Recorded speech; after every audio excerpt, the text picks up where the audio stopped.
fiction, science fiction, horror, fantasy, crime, LGBT, thriller.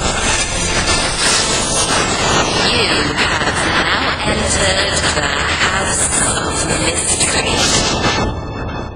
Welcome back into the House of Mystery.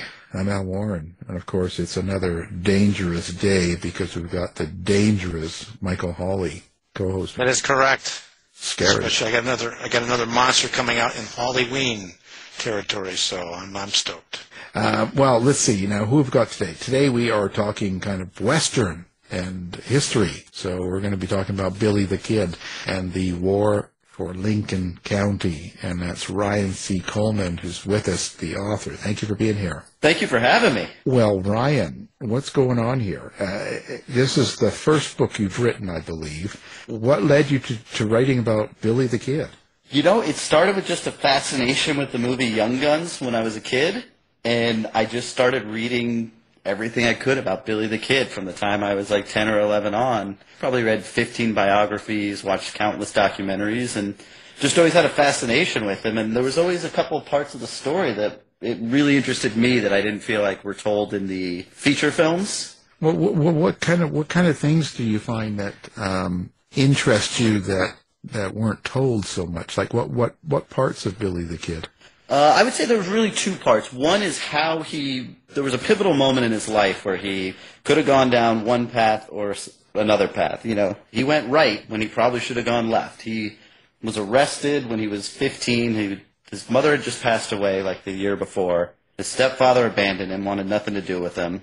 And he was just holding on to some blankets for a friend. And the sheriff caught him and said, okay, we're going to take you to jail. Took him to jail. He thought he was looking at some serious hard time, and he broke out of jail. He snuck up the chimney onto the roof and fled town. What he didn't know was that the sheriff showed up the next day to release him. They were just trying to scare him straight. But he didn't know that and fled and became a criminal. Wow. Story of Michael's life, too. You know. Yeah. He's been on the run for I don't know how long. So just don't tell anybody. No, we don't tell anybody. Yeah. And thank God this isn't being broadcast or anything.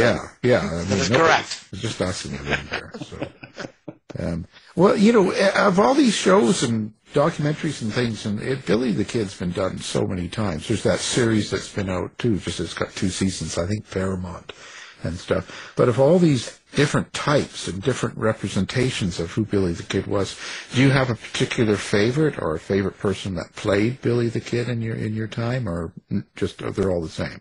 No, definitely not all the same. I think I have not seen the series that's out now, so I can't comment on that one. You know, like, it hit me with Emilio Estevez playing him, and he was a little bit older than, you know, Billy the Kid was 17, 18. And Emilio Estevez was playing him in that first movie. So I always had like kind of an affinity there. I thought Chris Christopherson did a good job. And then I don't think this is a good portrayal of Billy the Kid, but he is probably my favorite actor of all time is Paul Newman. Well, you know, the new series is pretty good. They're claiming that it's one of the most accurate. Oh, nice. To the Billy Kid. So you should. I just know one of the guys in it. Actually, I know one of the actors. Oh, very cool. Yeah, so I've watched one season. I haven't been able to sit down and watch season 2. I just, you know how it gets. Oh, for sure. I'm busy, and plus I keep forgetting.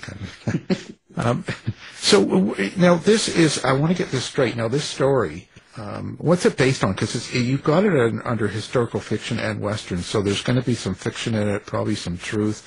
Kind of, where did you draw the line, and what part's based on reality? Basically, all of the events that happen are definitely real.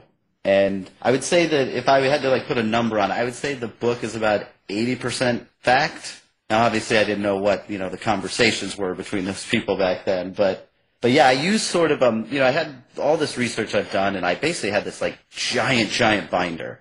And in that binder is about a 40-page document that is just single bullet point lines. That is everything that happened in Lincoln County from about 1850 till 1900.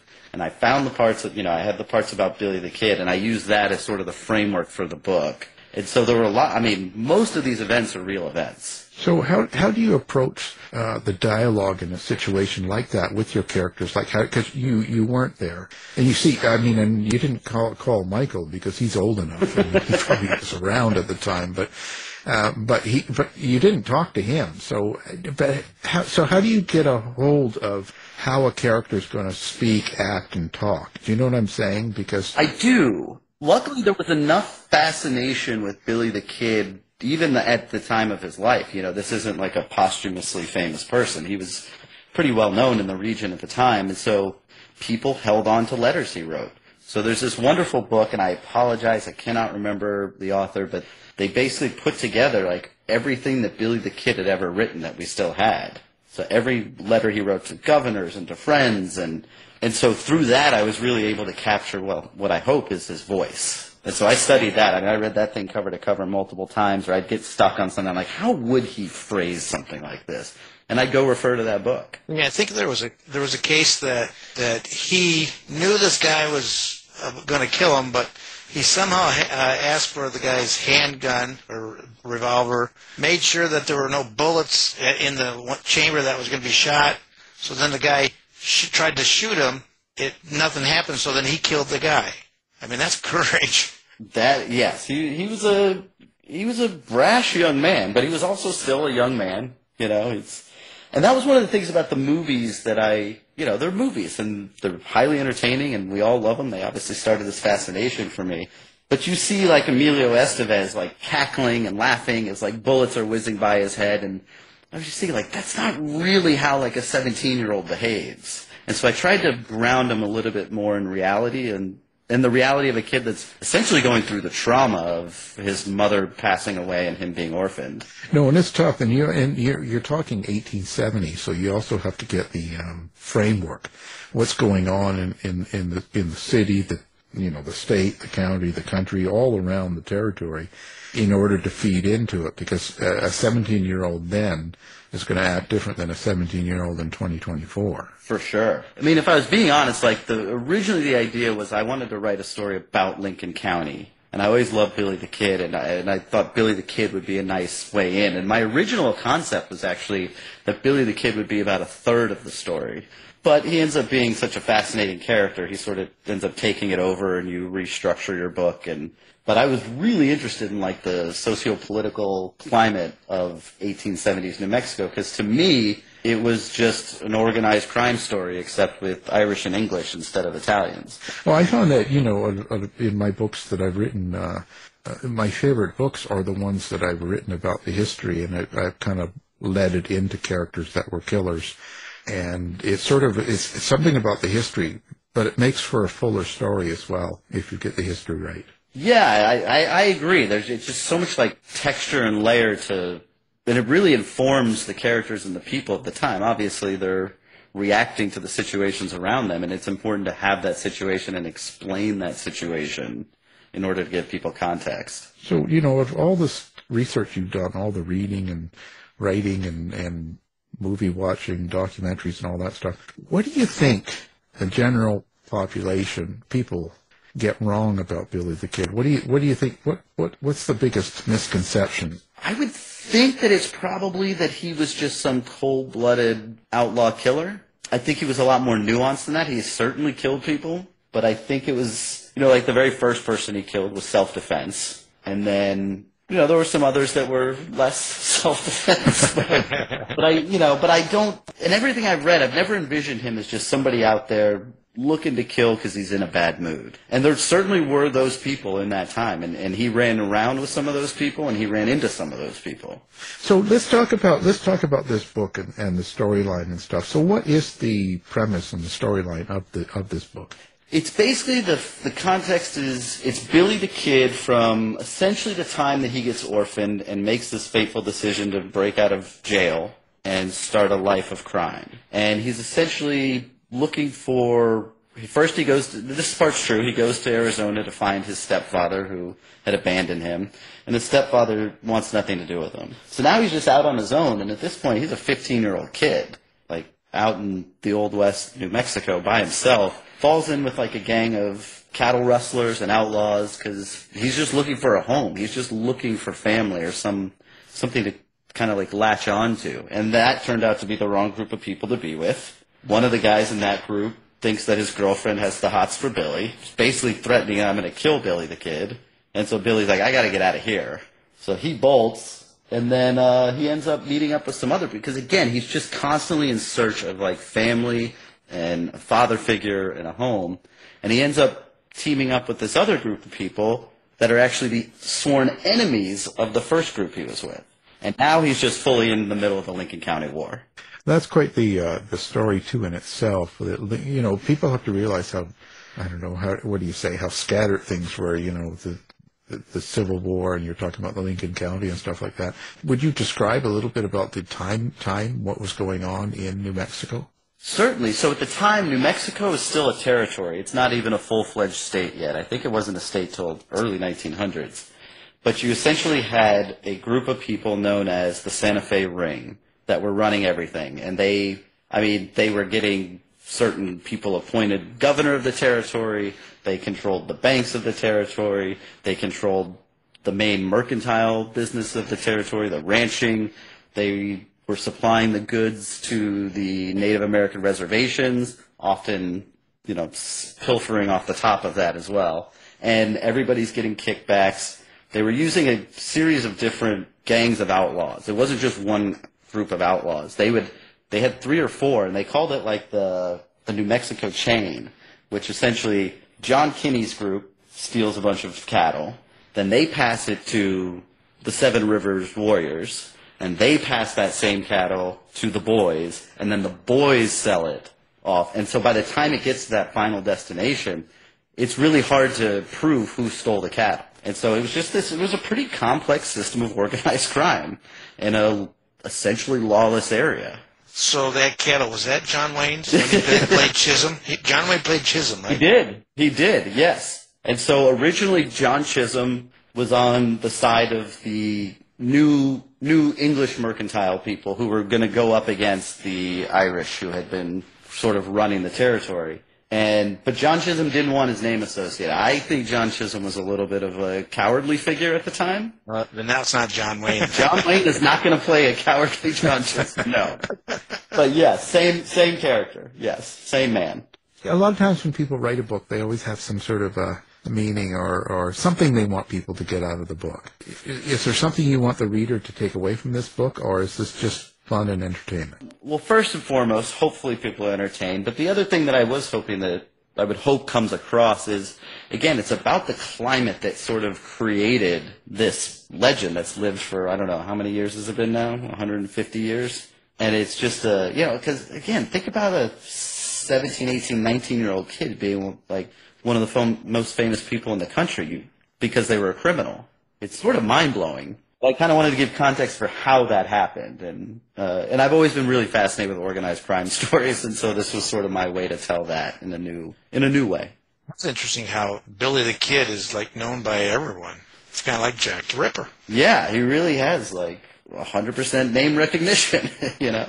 Yeah, it is pretty amazing how we as humans really kind of remember a lot of our criminals. Like you were saying, like both those characters, and as well as organized crime. You know, everybody knows about gangsters and all that. Lives on and on and on. Yeah, from Jesse James to Al Capone, and everything in between. Yeah, it's pretty surprising that, and we tend to make tons of movies of them over and over. In a way, we're celebrating our criminals. I think yes, and I think people sometimes they go in with the best of intentions, being like, we want to give sort of a real true understanding of this person, but a lot of times the wrong message is taken from that. Sure, people think Al Capone's cool, and Lucky Luciano's cool, and Jesse James, and probably even there are probably people that think Jack the Ripper's cool, Yeah. Oh, I know a few of them too. Just you're talking to one right now. yeah. Just don't be alone with them in a room, or you know what I mean. Make sure there's no knives around. Be careful. Crazy. You yourself, what have you learned from doing this book? What do you take away from this book? It's interesting. I haven't really thought about what I got out of it myself, other than being like, oh, it is possible to write a book, which seemed like a completely impossible task on the first day. Yeah. Well, besides the $1 million that you got paid, what's Sure. what's the takeaway? That's a great question. I honestly don't know that I could come up with an answer quick enough for the show. I think, you see, personally, I think the process of going through a book and putting things down on paper and writing and learning and kind of developing, over this whole process, you change because you kind of live through your characters. You know what I mean? Like their feelings of why they did this and why they do that, what happened to them. Like, because you have to put yourself into the characters. And at the end of the process, usually it's got to have some sort of effect on you. Do you know? Yeah, I wouldn't say so much that it changed me, but it definitely clarified certain, things I think about the world that I wasn't sure about, right? That I hadn't thought about, or there's just little moments that come up and you're like, oh, that's interesting. I hadn't really thought of it that way, but I just put it in that character's mouth, and I do agree with that character about that. Well, that's kind of what I mean, because in essence, you kind of put yourself in that situation, and you kind of have to do it realistically in order to write it properly, and then it makes you feel for that character, and then that's I think it makes us aware of a lot of things that we weren't of maybe before. That's, we develop. So your next book will be even better. Well, fingers crossed. Well, this is your first book, but you were doing some writing for what? It looks like you were doing some television writing and stuff. Yeah, I wrote an episode of The Walking Dead. I wrote on this television show called Damien that went for one season that was based on the movie. Did you ever see the movie The Omen? Right, yeah. Yeah, so this is now Damien is 30 years old. He's a grown-up. He's a war photographer, and his destiny is sort of coming into... He can no longer deny it, that he is the Antichrist. Is he running for president, too, or what? No. He is not. That did happen in one of the films. At this point, he's just a war photographer who's trying to do good but can't help but pull in the bad around him. Yeah, I remember that well. I had a friend that called his dog Damien, and the other one called his other dog Satan. So, just... So it sounds like there's going to be a screenplay for this book. I'm definitely open to the idea. I'd be interested in doing something with it. But again, there is that other television show, so I'm not really sure. It's for other people to decide. I've done what I can. Yeah, you never know. What do you think the biggest challenge was for you writing a full novel rather than, let's say, writing for television? Because that's different. When you're writing for television, you write in a different way, and you're also doing it per minute, per hour. Like, it's different type of writing than what you do in a book. Is there something you didn't like or liked, or what was the biggest struggle? I was surprised at how much more I liked writing a novel than I did a screenplay. The screenplay it's an economy of language, and I'm not like an overly verbose writer, anyways. But it's an economy of language, and the thing about the screenplays is you get it down. Say you're writing a television pilot, for instance, and you write it, and if you've got to scrap it and start over, you can write another one in 3, 4, 5 days. You obviously can't do that with a book. So when you start out the book, you're in it for the long haul. You're going to sit down in that chair, and you're going to do it every day for your 5, 6, 7 hours, whatever you've allotted, and you just got to put one foot in front of the other until it's done. And when you get to page 65, you feel like, I've written everything about this. And then you're like, oh no, okay, I'm only 20% of the way there. So you also with the screenplay, you write it in the present tense, and though your novels are written in the past tense, like Johnny ran as opposed to Johnny runs. Is that correct? 100% correct. Yes. And that takes a bit too. Like, you'll find yourself slipping into one or the other from time to time, and you're looking at, why does this read weird? This is feeling off, and you're like, oh, right, because I put this paragraph in the present tense. Gotcha. Because that was the other way around, because they asked for me to do a screenplay of one of my books, and that was the toughest thing for me to do, is get out of the past tense. Yeah, and I found that becoming a screenwriter, writing a book, is a much easier transition than it is for a novelist to write a screenplay. Like I experienced. Yeah, you did it the hard way, is what I'm saying. Like, kudos, hats off to you. Where did this writing bug come from for you? Is this something you've done all your life? Is write stories and things like that, or is this something that just popped up? I wasn't a big writer. I read a lot as a kid and growing up. I always liked to read and nonfiction, fiction, just everything I could get my hands on.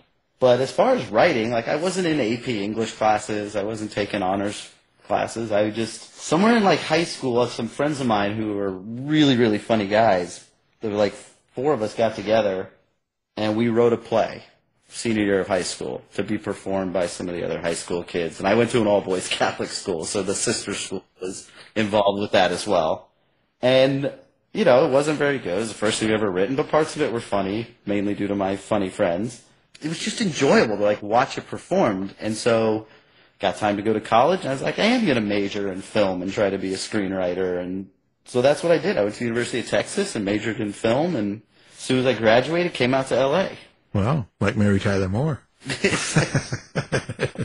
dating yourself, Al. Well, yeah, everybody knows how old I am, so. I thought you were going to say everybody knows Mary Tyler Moore, which of course is true. I mean, she's an icon. Well, certainly for the time, I think as time goes by, people forget. They don't know. But forget just how funny she was, is what it is. Yeah.